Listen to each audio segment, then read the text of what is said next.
Hey, it's Mark here, and welcome to the next edition of the Employee Survival Guide, where I tell you, as always, what your employer does definitely not want you to know about, and a lot more. Hey, it's Mark here, and I want to talk to you about the Speak Out Act, a federal ban on pre-dispute confidentiality agreements regarding sexual harassment and sexual assault victims. On December 7th, 2022, President Biden signed into law the Speak Out Act. The act seeks, quote, to limit the judicial enforceability of pre-dispute, nondisclosure, and nondisparagement contract clauses related to disputes involving sexual assault and sexual harassment, end quote. According to the congressional findings set forth in the act, quote, sexual harassment and assault remain pervasive in the workplace and throughout civic society, affecting millions of Americans. 81% of women and 43% of men have experienced some form of sexual harassment or assault throughout their lifetime. Sexual harassment in the workplace forces many women to leave their occupation or industry or pass up opportunities for advancement. In order to combat sexual harassment and assault, it is essential that victims and survivors have the freedom to report publicly and publicly disclose their abuse. Prohibiting nondisclosure and nondisparagement clauses will empower survivors to come forward, hold perpetrators accountable for abuse, improve transparency around illegal conduct, and enable the pursuit of justice and make workplaces safer and more productive for everyone, end quote. According to one commentator, and I'll include the links in the show notes below, quote, the law purports to allow survivors of workplace sexual assault and harassment to speak out about their experiences, notwithstanding the existence of nondisclosure NDAs or nondisparagement provisions in pre-dispute agreements between employers and their former, current, and prospective employees. Although the law responds to a prominent debate about the proprietary of nondisclosure and nondisparagement provisions, the Speak Out Act limitation to pre-dispute agreements means that it is unlikely to apply to many of the settlements reached between employees and employers in sexual assault and sexual harassment cases, end quote. There's a lot said there in that commentary, and I need to appraise you of what a nondisclosure agreement is briefly and what a nondisparagement clause is. In essence, a nondisclosure agreement is basically what it sounds like. Do not talk about anything that you discover while you're engaged with your employer or risk being sued. And then the non-disparagement essentially is don't say anything that will harm the reputation of the company by any means of social media or verbal or in writing. Now, I also need to give you an understanding of what pre-dispute and post-dispute non-disclosure agreements are, because they are very different. Congress only chose to limit the non-disclosure in the pre-dispute setting and not the post-dispute, meaning that if you had a ongoing lawsuit, et cetera, the Speak Up Act would not apply to that eventual settlement. So the Speak Out Act bans or voids any and all pre-dispute agreements from prohibiting anyone from complaining about sexual assault and sexual harassment.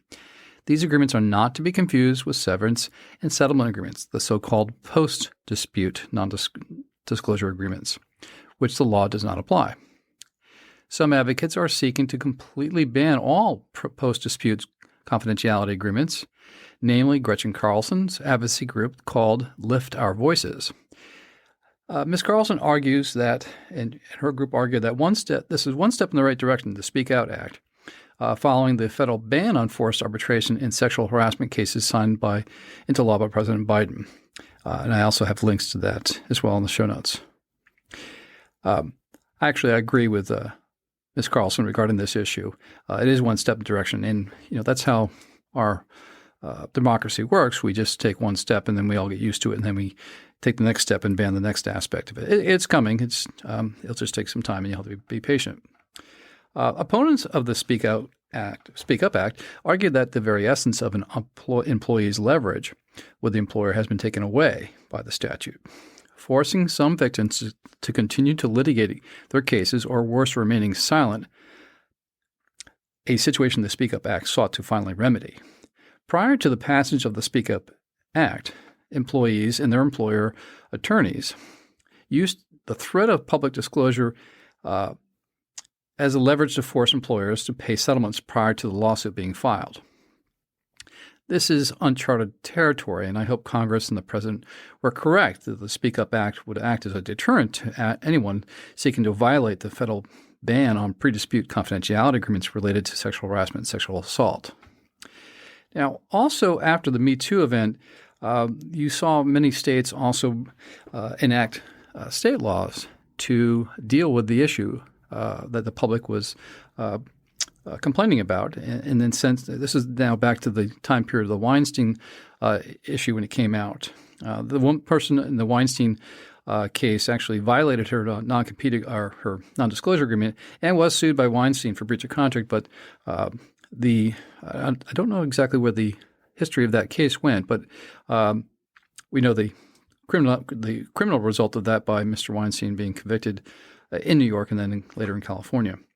According to one commentator, and I'll put the source in the show notes, quote, since Me Too went viral in October 2017, 11 states have enacted legislation to prohibit employers from requiring individuals to sign pre-dispute NDAs that prevent a worker from disclosing harassment, discrimination, and sexual assault. Among those, California, Illinois, Maryland, New Jersey, New Mexico, and New York, Oregon, Tennessee, Vermont, and Virginia, and then finally Washington State, end quote. These statutes are ineffective because employers seek to coerce the very thing the statutes and the Speak Up Act seek to remedy, and that is the covering up and confidentiality of sexual harassment and sexual assault cases. Simply, I am aware that employers, and this is based upon my own practice and experience, employers seek to bypass the statutes by illegally conditioning part of the settlement compensation based on an employee signing the alleged, quote, voluntary elected confidentiality agreement. In particular, New York State has this. Employers still are required to give the standard 21 days or whatever period is required to consider the voluntary confidentiality agreement before they sign it. But the whole process is a farce, and employers know this.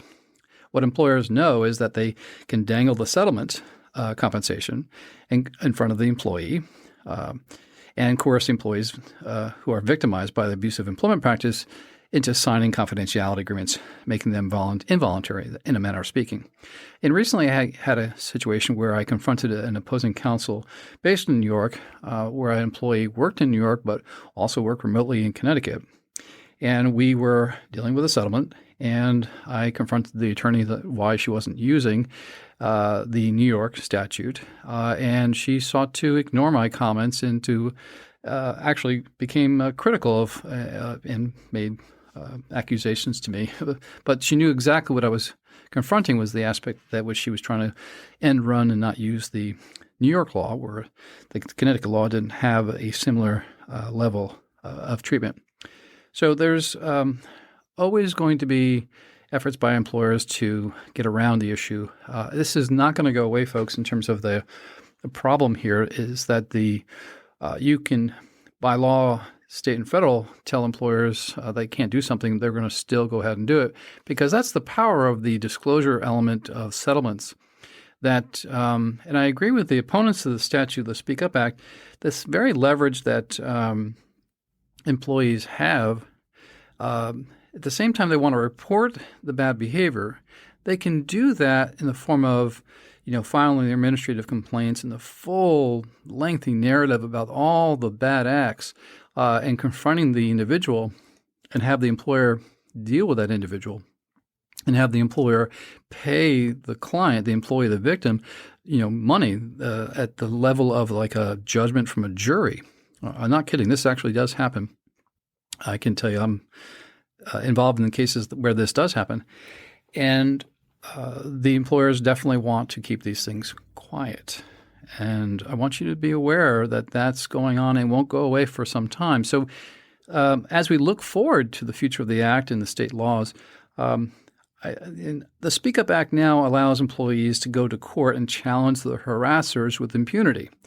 It will take some many years to see if Congress was correct that the statute would act as a deterrent to bad behavior. It is still too early to tell one way or another. My prediction is that it will dramatically or substantially, to some degree, reduce the overall number of sexual harassment incidents in the workplace, but I'm doubtful it will substantially reduce sexual assaults. For example, sexual assault is a civil claim that exists in every state, and it's also a criminal claim, but yet both continue to occur. That's my point. At best, the Speak Up Act successfully kills the legal defense used by employers that there's an alleged breach of the nondisclosure agreement by the employee because she went out and told about this nefarious bad acts of sexual assault and sexual harassment. Again, cue in the Weinstein issue and that whole debacle. And these agreements previously used to silence victims of sexual harassment. So now the defense is being removed by the statute and the state statutes as well. But again, I sound the alarm that employers will seek to condition settlement compensation, as I said before, to get around the state laws and federal laws requiring voluntary confidentiality agreements like the one in New York State. So it's not going to go away. I will continue to report on it and tell you what's happening on the front lines because that's where I'm at.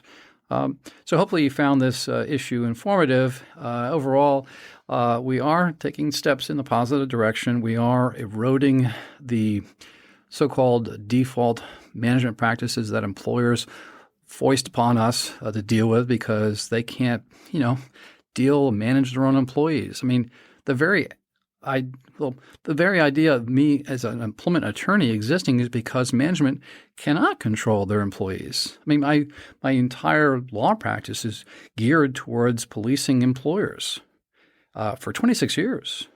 So I'm very busy, have been.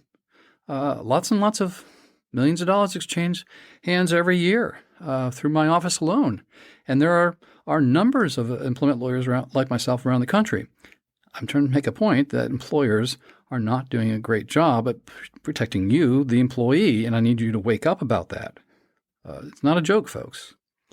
It's going to take time to remedy this, but acts like the Speak Up Act, acts like the Forced Ban on Arbitration Act, and the future upcoming Federal Trade Commission ban on non-competes are taking ginormous steps towards resolving the inequality between employers and employees and their bargaining and negotiating power. And I have to say that this is really history in the making. If you want to look at history over a period of time in terms of employee-employer relations, this is gigantic.